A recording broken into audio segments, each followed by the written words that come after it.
अकोल्याच्या मूर्तिजापूरचे आमदार हरीश पिंपळेंनी विमा कंपनीच्या अधिकाऱ्यांना झापलं। विमा कंपनीच्या हलगर्जीपणामुळे 2023 मध्ये 530 शेतकऱ्यांना लाभ मिळाला नाही। परभणीमधल्या खासगी जिनिंगमध्ये कापूस विक्रीसाठी वाहनांच्या लांब रांगा। खासगी व्यापाऱ्यांकडून कापसाला 7,000 ते 7,200 रुपयांचा दर। हिंगोलीमध्ये पणन महासंघ अंतर्गत 15 शासकीय हमीभाव केंद्रावर बारदाना अभावी सोयाबीन खरेदी ठप्प। मोठ्या प्रमाणात सोयाबीन विक्रीसाठी दाखल, मात्र 15 दिवसांपासून खरेदी नाही।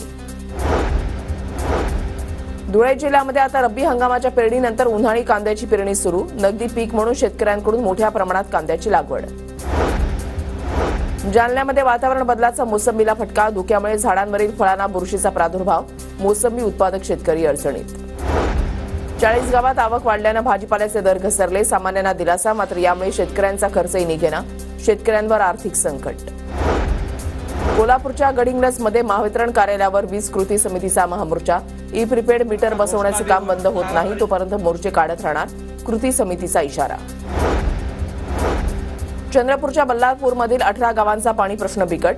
ग्रीड पाणी पुरवठा योजना कार्यान्वित करण्याची मागणी।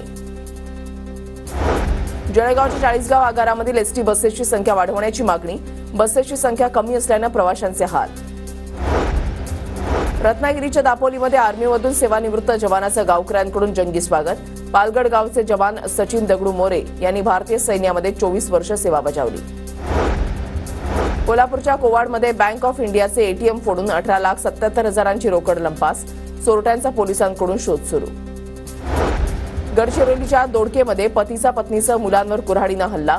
या हल्ल्यामध्ये पत्नी गंभीर जखमी, पत्नीवर उपचार सुरू, तर आरोपी सध्या पोलिसांच्या ताब्यात। गोंदियामधल्या देवरीमध्ये हरवलेले मोबाईल पोलिसांनी शोधले। पोलीस रायझिंग डे निमित्त पोलीस अधीक्षकांच्या 13 मालकांना त्यांचे हरवलेले मोबाईल परत।